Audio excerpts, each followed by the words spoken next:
I have found a much more sustainable way of traveling with just a few changes. I carpool with two friends, cutting fossil fuels instead by two-thirds. On an even better day, public transport is even more of an eco-friendly idea. Currently riding in a taxi with two of my peers. Imagine how much less carbon we would pollute just by riding the bus. Just so simple, but we never think, do we? We approach the airport, and there's still heaps of cars idling. Maybe, just maybe, we should let them know how much money they could have saved on fuel, improved the air quality in the area, and reduced emissions contributing to climate change. Just a few pointers. Instead of taking a plane, I could have taken a train. This would have emitted 90% less CO2 emissions into the air, and it also needs to be taken into account that has much greater of an effect, as airliners emit their CO2 directly into the atmosphere, whereas trains do it on the ground. Almost ready to go to my gate, but I do have to go to the desk first. This time, I pull out my mobile boarding pass. Just so much more convenient. And let's not forget, every step counts in saving paper.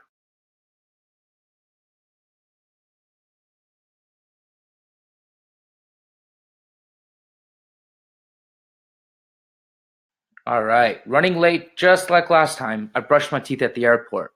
And I have to remember to keep the water off when I'm not using it and just use one sheet of paper towel. Recycling 1 ton of paper saves us 682 gallons of oil, 26,000 liters of water, and 17 trees.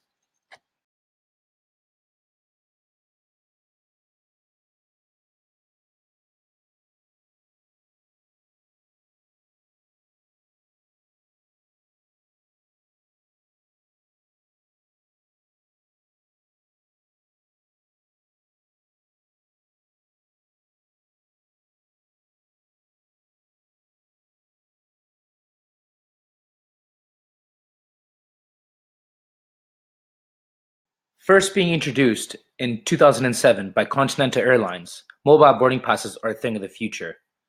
As it needs to be remembered, in this era, who really travels without a smartphone?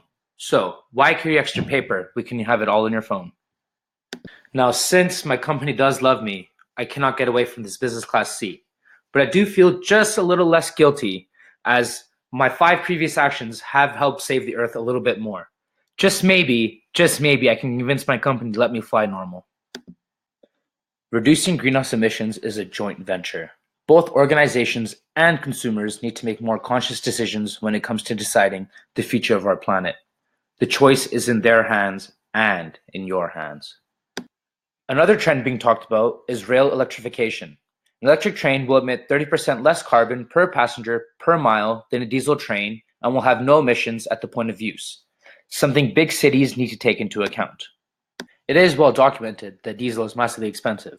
Electric trains are not only greener, but also cheaper and lighter too, meaning less of a price on maintenance as well.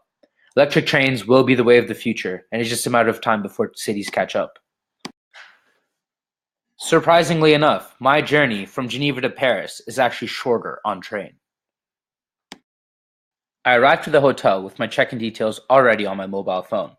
Saving paper counts. Every tree produces enough oxygen for 3 people to breathe. Almost ready to sleep, I had a quick thought. Hotels must instill green programs to ensure customers are making green decisions, making guests reuse their towels and having systems for almost time for bed. This time, though, I remember, while using the bathroom, I keep the tap off when I'm not using it and I hang up my towel to be reused. I can reuse this towel for my whole trip as it's going to dry just fine, just like at home. These are not extra luxuries that I need just because I'm in a hotel. Should we talk about money down the drain for a second? If we turn off 2 lights in our homes for an hour a day, we will save more than 5 million kilowatts an hour electricity per country. I've shown you how to travel unsustainably and now sustainably. It is up to you to make the right decision. But for now, I've got to get some rest. Created using Powtoon.